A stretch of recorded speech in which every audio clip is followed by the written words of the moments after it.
All right. Okay. Oh, Okay, bud. oh, he's got it. All right. It's 105.7 The X. It's Roxy. You hang out with me in the afternoons, and now we're going to hang out in the afternoon with Tim Montana. That's right. Hey, welcome. How are you? Welcome in. I am great. It's a little steamy today, but I'll make it through okay. Yes. You okay with this? You're from Montana originally. Yes. Does it get this hot in Montana? Right now it's pretty hot. It's dry hot. We have horrible wildfires everywhere. We've been dealing with that all Ooh. week. So yeah. No good. Sorry There's to a hear meeting that. tonight at the Wise River Community Center to talk evac plans. I'm like, Oh, that's sugar. fun. And here I'm you like, are. Yeah, I'm like, honey, I'm out with Jerry Cantrell and Bush. You deal with it. Get my kids out. It's fine. Get my dirt bike. Yeah, don't forget the dirt bike. Of course. So you grew up in Montana. Yes, born and raised. Okay, so you know I've had everybody ask me, is his real name? It is, and my daughter Savannah absolutely hates it. Ask her about it. She's very salty about being Savannah, Montana. She's like, "Thanks, Dad. Thanks for rhyming my first and last name." And How old is Savannah? Savannah turned 16 this last year. She's a little smarty pants. She works at me and Billy Gibbons' lodge up there, and she's my most mouthy employee. It's amazing. She had a girl meltdown the other day during breakfast. I came in, and she was just like, I hate you. I hate this place. She's crying because she's like overswamped with guests, And this lady like stands right behind me that she doesn't see. And I'm like, hi, ma'am. Welcome to the Wise River Club. My daughter just storms off crying. And then an hour later she comes. She's like, Dad, I made $85 in tips. This is the best place. I'm like, oh, you are so your mother. And the daughter and mother are not allowed to listen to this today? No, No. because you have to go home eventually, man. I know. Eventually. But, couple years. So you so you were born in Montana, lived there 18 years old. You bailed and went to LA? Hollywood. Yeah, my first experience with electricity was in Hollywood, and the thing that gets me the most to this day, microwaves defeat me. I have a little girl that just turned 3, and heating up her baby bottles, I just still to this day I put them in for 3 minutes. And they just boil, melt, and when I first got to Hollywood, I didn't know about putting silverware in microwaves, and I was like a caveman. Oh, no. And I'd put stuff in there and metal and watch it spark. And my roommate would be like, "Dude, what are you a doing? caveman?" And I'm like, "Yeah." I never had a dryer and I never had a microwave because when you have solar or generators, they draw too much power to operate it, blow your system Okay, up. so you lived on solar. Well, I got solar later in life. Really? From the time I was 5 till I was about 14, it was lanterns, candles, and a generator that would barely start. And in the wintertime was terrible. I'd have to take starting fluid up there. It'd be 20 below zero, and I'd have the thing blow up in my face and flames blow out. Everything was really savage when I was a kid. So Savage. Hey! Nice See what I did there? segue. Hey! Which is the album, your first rock album, Yes, I'm so debuted excited. last month. And I know I've been really excited to meet you because making that leap from country, which you've had some success in the writing, right? Right. And they never let me in the country crowd. I was always the long-haired, too aggressive, long-haired scary, freaky your amps people. are too loud, your beard's too long. I just never worked for me there. And then I made a rock album. I'm like, see, I can say what I want. It works. Okay, so from LA, then how long were you in LA before you went, eek? 3 years. Okay. And then I met a blind guitar player named Johnny Hyland came in and played the Telecaster. My brother's blind, so I had a connection with him right away. And so Johnny Hyland and I met, and I watched him shred a Telecaster faster than Eddie Van Halen with no distortion. I'm like, What is this? And this dude's a freak. Look him up, Johnny Hyland. And so I had to follow him, Hiland. I had to follow him to Nashville because I wanted to learn guitar like that. And it turns out you're born with that level of skill. There's some weird. He came from some other planet. He's an alien, you're saying? He's an alien. Makes sense. Yeah, and guys that don't have their vision get other skills. I swear to God, you get another sense. Yeah. Right? You might lose one, but you get another one. And my mom was an interpreter for the deaf, and I grew up with deaf and blind kids. And deaf kids get other senses. They lose their hearing, but they have other things that they're very. It's interesting growing up in that world. I got to see that firsthand. So very interesting. Yeah. So your upbringing has a lot to do, I think, with your creativity. Yeah, 100%. You had to think outside the box. Oh yeah, always. So very cool. So Nashville, you followed Johnny Hyland. Yep. And then now you're back in Montana. Yeah, 17-year run in Nashville, and then moved to Montana, really frustrated with the Nashville system and how things work. And I was like, they're never going to play me on the radio. here's a rock song. You guys can have a nice life. And then they're like, hey, we're going to go to rock radio. I'm like, we are? And by God, we did. And it ended up becoming a pretty cool thing that exploded at that song. So then I was like, I live in rural Montana and I make hard rock music. And now I'm the Dark Prince from remote Montana. Farming, ranching, hunting, and hell yeah. Don't let the long hair and the rock music throw you. He's definitely a rural guy at heart. Yeah, and it's a different vibe. Like, I realize, like, you know, folks from the South that grew up in Georgia and Alabama and Tennessee, a lot of them are my friends, but it's like a different rural life, because then you go to Montana and it's like 40 below zero and there's bears and wolves, and I'm like, it's pretty metal up there, actually. If you think about it. Like, that's the whole idea of Savage. And when we did the photo shoot for this record, it was in the wintertime, and I got in the river. And we went on top of these mountains and to these crazy places. And even my record label girl, Jen, that came with us, is like, oh, my God, this place is scary. I'm like, everything will kill you here. Now, is it true in Montana? I've never been. I've been close, but never made it to Montana. I've been in Wyoming. And the speed limit, is there no speed limit? I've heard this. There was not a speed limit. I remember when there was not a speed limit, and it was the same time there was also you could drink and drive as long as you were not over the legal limit. So you could cheers a beer to a cop doing 100 miles an hour, and that was perfectly legal. And Montana's got these cowboy laws that finally the federal government's like, hey, guys, because our drunk driving accidents obviously went way up. And we became like #1 per capita for accidents and all these things. And they actually pulled over, was it Mario Andretti, the people would bring Lamborghinis there to test them. Oh, wow. Ferraris. So these cops would be like, okay, the whole 180 miles an hour down the highway with these race car drivers is aggressive. The drinking and driving is aggressive. So the federal government, I think, decided if you guys want highway funding, we're going to need some level of control on your interstates. That's hysterical. Now it's 75, but the golden rule for residents of Montana is if you're under 90, you're cool. But people drive long distances. I mean, I'm thinking about moving to Montana now. I love to drive fast. Everyone I know is like, oh, I'm going here. Like, people commute 2-3 hours on the highways to work, you know? So it's a state where long distance driving, we're such a big state. Yeah. And the cities are few and far between that everyone's doing these. So the bar that me and Billy Gibbons own, like, when we do a concert on a Friday, people will drive 2 hours. You know, it's wild.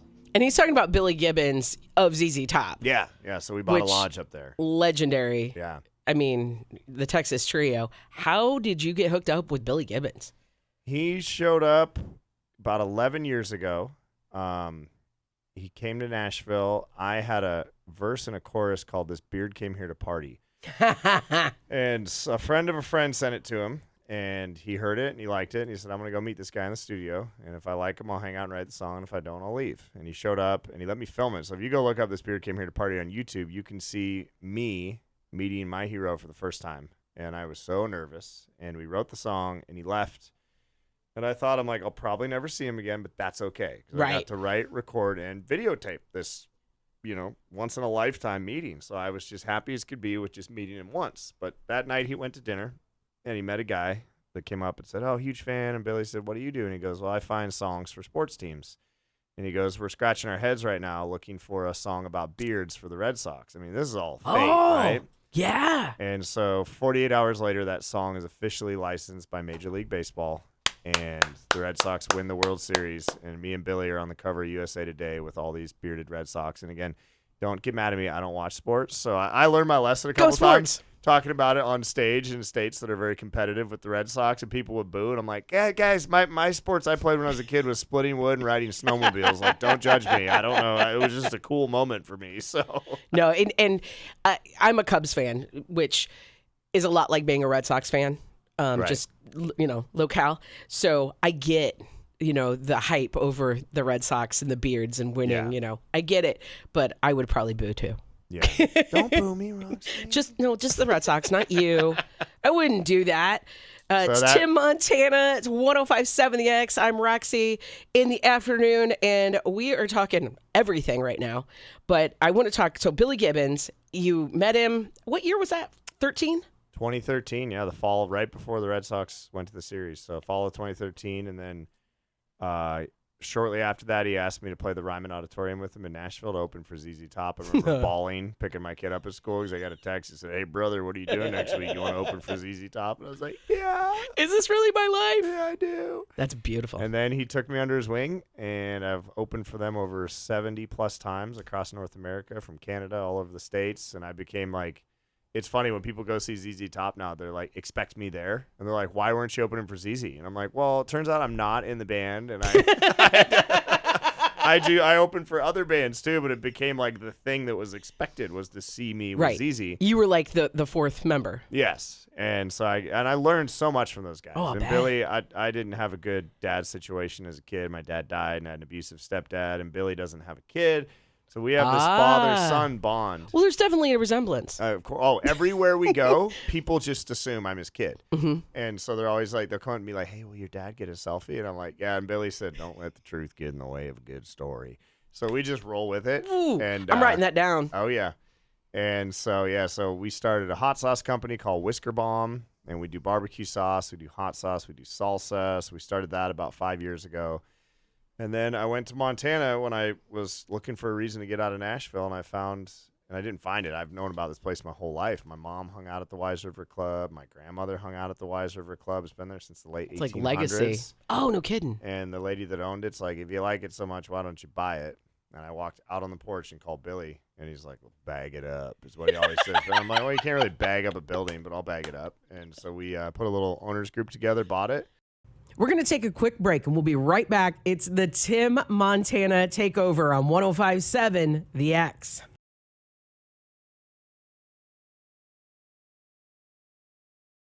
Hey, it's Roxy with 105.7 The X, and we are in the midst of a Tim Montana Takeover. And we were just talking with Tim about how he bought a place with Billy Gibbons of ZZ Top. So, Tim, what are the next steps here? I moved my family out of the bustling metropolis of Nashville to the bustling metropolis of Wise River. 44 people live there. And we took over the Wise River Club. And the same day, whether you want to call this fate or divine intervention, I didn't know Devil You Know was going to radio. I thought I was never going to get on the radio. That's why I moved back to Montana. Devil You Know is so good. They called and said, that was kind of my see you Nashville, assuming that part of my career was over. But I knew I wasn't quitting music. I just knew I'd have to do independent stuff and this and that. So my label said, we're going to take this to rock radio. And I got a call. They said, your liquor license and all that clears, your casino license. We have a bar and a casino there. It's going to land on August 30th, 2023 is when you sign your contract. And August 30th, 2023 is when we went to radio as well. Same day. That's really cool. So bizarre. My stress levels increased by 4 million% on August 30th, 2023. And now I manage the bar remotely. Got everything up from the Toast app so I can see my cash registers to my cameras. So when the band's on tour, we put the security cameras up in our Sprinter van on all the TVs. And the band's back there hooting and hollering. And I've got my nephew and a former bandmate of mine named Kyle Reif that sings on the weekends, and he runs the bar when I'm gone.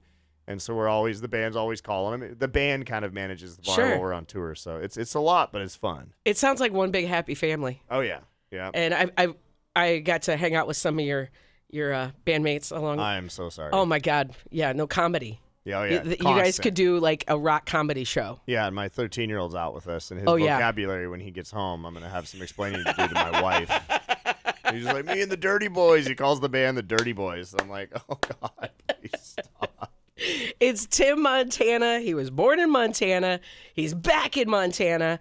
And he is on the radio. Savage, we're spinning that right now. Devil You Know, love that song so much. I think it applies to a lot of people's lives. Mm-hmm. And that is the amazingness about music, I think, is that people can relate. And your story is it seems out there, but I think a lot of people can relate. Oh, yeah. I talk about growing up in a trailer all the time, and I tell people it's not the trailer that makes the trash. All my cousins went to prison. I'm like, it's not the trailer that makes the trash, it's the meth. The only difference between me and my cousins is I didn't mess with meth. That was never my thing. I was more into music. I'm going to make a shirt that says music, not meth. The M's. Right. Pick the music, not the math. Yeah, but having people come up and connect with that poverty story, that abuse story, I went through a lot of child abuse, unfortunately, but I've turned it into a positive as I've grown up, and I get to be the dad I never had. And these songs, I get messages all the time, whether people are dealing with trauma or addiction or abuse. And it's therapeutic for me to write about it. And then it's therapeutic for the listener to interpret it for their own life. Absolutely. So it's pretty special. I'm a therapist now. You are. You're a music therapist. And there's nothing wrong with that. And I'm a little envious of you because right now you are out in support of Jerry Cantrell. I'm a 90s girl. I'm a grunge girl. He's the last guy on my Mount Rushmore I haven't met. And so as of the last 2 weeks, me and Jerry have been hanging out. And as of yesterday, he said, come in my dressing room. Let's grab some guitars and jam. And I'm just in the dressing room. He's like, play me something. And I'm like, funny thing, I don't know how to play chords. I don't know what this thing is I'm holding right now. I'm like, ugh. The acoustics in the room are horrible. I'm sweating. I'm like, he's going to judge me. He's going to judge me. And he starts playing them bones on the guitar. I'm just like, what life is this? So we jammed a little bit, played each other a couple licks. And then he said, I'm going to play you a song off my new record. And then you play me a song off your new record. And I'm just like, did we just become best friends, Jer Bear? You called him Jer Bear, so no, I've not. And he didn't punch you? But my kid did.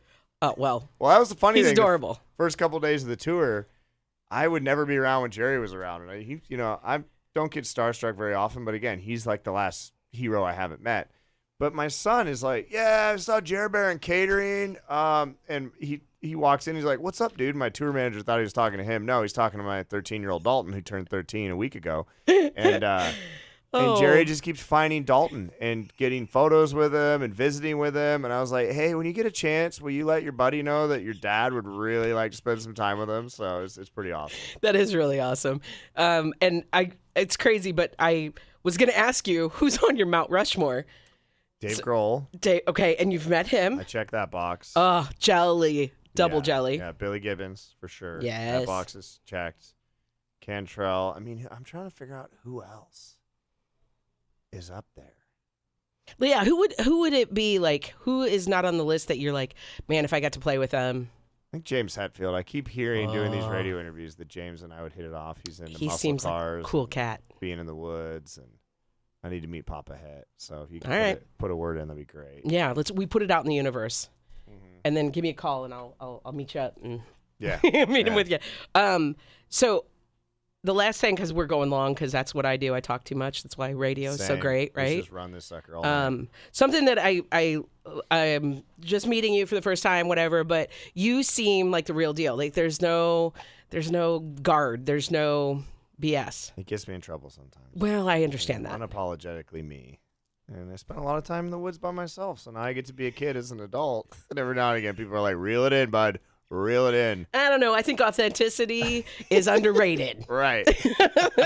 And all I want to know is, who are you listening to right now? Like, what artist, and it doesn't have to be something new. What is really, like, turning your crank right now? I've been, every day I'm hanging out with Jerry, I go back and I listen to, like, as I pulled in, I'm listening to the EP Sap by Alice in Chains. And I'm realizing, I finally put this together at 39 years old, that I'm like, where did these songs on the Unplugged in New York album come from? A couple of them came from Sap. And I was like, oh, that's where it came from. So I've been listening to a lot of Alice in Chains. Who else am I currently listening to? I like the classic stuff. I'm every year Spotify Wrapped is saying that I listen to ZZ Top just about more than anybody. And there's nothing wrong with that. I'm a kid in school all the time with Billy, and I talked to him today. He's back from Hawaii. He's in Nashville, so... and I'm missing him by a day. I said, hey, will you play with, can we do a jam thing on the Bush tour? It's Bush, Cantrell, and Candlebox. Billy's like, hell yeah, brother. And I realized the day I get to Nashville to play the Nashville Municipal Auditorium, Billy leaves for ZZ Top in Michigan, I think. And I'm like, oh, I'll miss Dad by a day. But I've now played LaGrange with that man over 10 times, which I'm just like, that's pretty cool. That's righteous. And I do a rap thing in LaGrange. I do California Love by Tupac.